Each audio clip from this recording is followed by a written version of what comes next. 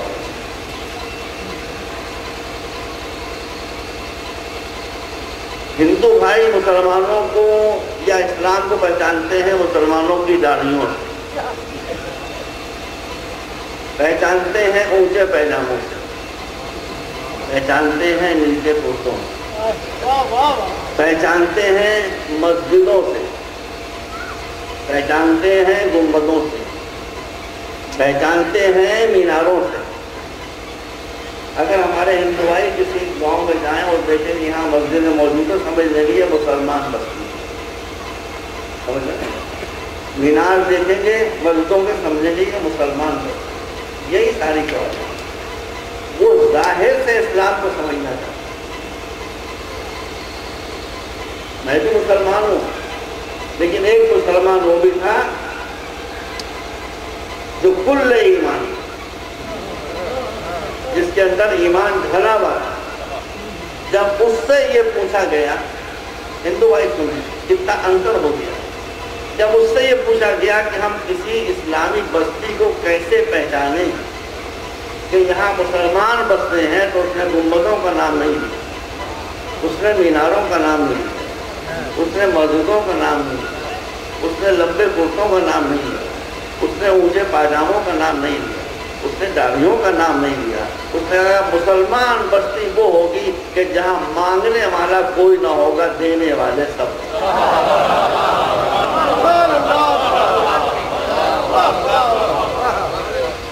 یہ ہے اسلام۔ اس کا مطلب یہ اسی رسول کی حدیث بھی ہے کہ جب ایک دروازے سے مکان کی غریبی آتی ہے تو دوسرے دروازے سے اسلام نکل جاتا ہے۔ اس کا مطلب ہے کہ جہاں اسلام ہوگا وہاں غریبی نہیں ہوگی، اور جہاں غریبی ہوگی اور غریبی کو مٹانے کے لیے سنگھرش نہ ہوگا وہاں اسلام نہیں ہوگا۔ میں نے بتایا آپ کو ایک مرتبہ دوہرا دوں، کہ مسلمان کہتا ہے کہ اسلام کو آگے رکھو، اسلام کہتا ہے لوگوں کو، انسان کو آگے۔ دو تین مثالیں میں دینا چاہتا ہوں۔ یہ بتائیے آپ مجھے یہاں کسی مسجد کا پیش نماز بنا دیں، امام بنا دیں، نماز جماعت تیار ہو گئی ہو، ظہر کی جا سکتی، مسلمان جمع ہو، میں اللہ اکبر کہہ کے نماز شروع کرنے والا ہوں، اتنے میں ایک آدمی آئے میرے پاس اور کہا مولوی صاحب مجھے ایک کام درپیش ہے، آج آپ نماز تھوڑی دیر میں شروع کریں گے، تو اگر میں یہ اعلان کر دوں کہ آج یہاں نماز آدھے گھنٹے دیر سے شروع ہوگی تو اس مسجد کی امامت سے مجھے ہٹا دیا جائے گا کہ نہیں ہٹا؟ مسلمان کہیں گے کہ آپ نے اللہ کی نماز کو پھر سے ہٹا دیا ایک آدمی کی وجہ سے، مگر مسلمان اپنی شیعہ اور سنی سب اپنی اپنی کتابوں میں لکھے کہ رسول تشریف فرما ہے، مسجد نبوی ہے، صحابہ کرام پیچھے تشریف فرما ہے، نماز شروع ہونے والی ہے کہ ایک شخص آ کر کہتا ہے کہ خدا کے رسول مجھے کچھ کام سامنے آ گیا ہے، کیا یہ ہو سکتا ہے کہ آج آپ نماز تھوڑی دیر میں شروع کریں؟ تو رسول نے فرمایا کہ تمہارا کام اگر نماز کی وجہ سے رک رہا ہے تو نماز رکے گی، تمہارا کام نہیں روکے گا۔ جاؤ پہلے اپنا کام کرو، اس کے بعد واپس آؤ، پھر نماز شروع ہو۔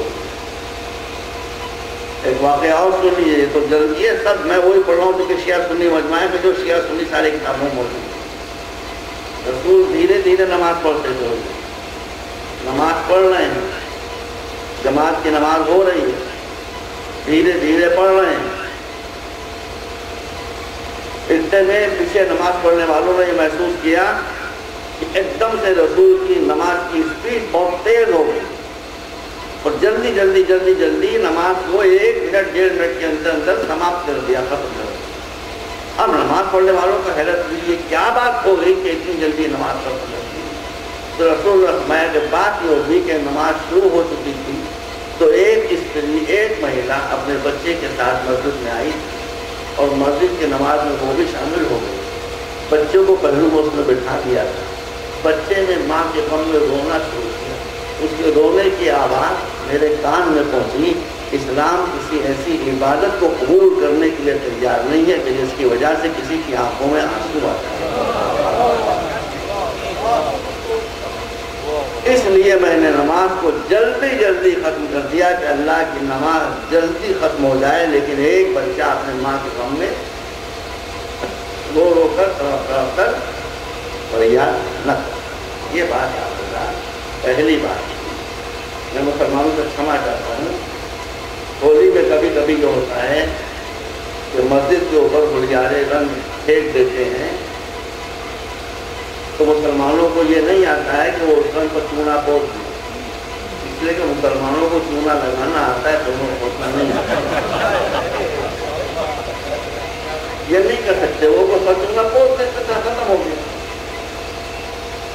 اب سارے مسلمان سنی اور شیعہ اپنی اپنی کتابوں میں دیکھیں، رسول تشریف فرما ہے، صحابہ کرام تشریف فرما ہے، مسجد معمولی مسجد نہیں ہے، وہ مسجد ہے جو رسول نے اپنے ہاتھ سے، صحابہ کرام نے اپنے ہاتھ سے بنائی ہے، جسے آج مسجد نبوی کہا جاتا ہے، جو اتنی پوتر مسجد، اتنی سیکرڈ اور مقدس مسجد ہے کہ کعبے کے بعد بس اسی کا نمبر ہے، وہی مسجد ہے۔ لوگ بیٹھے ہیں، اس کو تو کچی مسجد، ایک بدوئی جنگلی عرب اپنے گھر سے چلتا ہے، نہ معلوم کتنا پانی پیتا ہے، مسجد میں آتا ہے، آنے کے بعد چھل پیشاب شروع کر دیتا ہے، یورین پاس کرنا شروع کر دیتا ہے۔ صحابہ کو غصہ آیا، وہ مارنے کے لیے اٹھتے ہیں، رسول کہتے ہیں نہیں، مارنے پیٹنے کی ضرورت نہیں ہے، اس کو جتنا پیشاب کرنا ہے کر دے۔ جب وہ سارا پیشاب کر چکتا ہے، مسجد کے باہر چلا جاتا ہے، تب رسول اپنے صحابہ کو حکم دیتے ہیں کہ اٹھو اور بالٹیوں سے پانی بہا کر مسجد کو پاک کرو۔ دیکھا کہاں رنگ تو پاک ہوتا ہے بھائی، وہ تو رنگ پاک ہوتا ہے، پیشاب تو ہر جگہ نجس ہوتا ہے، مسجد رسول ہے، مگر رسول کہہ رہے ہیں کہ جتنا پیشاب بھر کے آیا ہے اس کو سب کر دے۔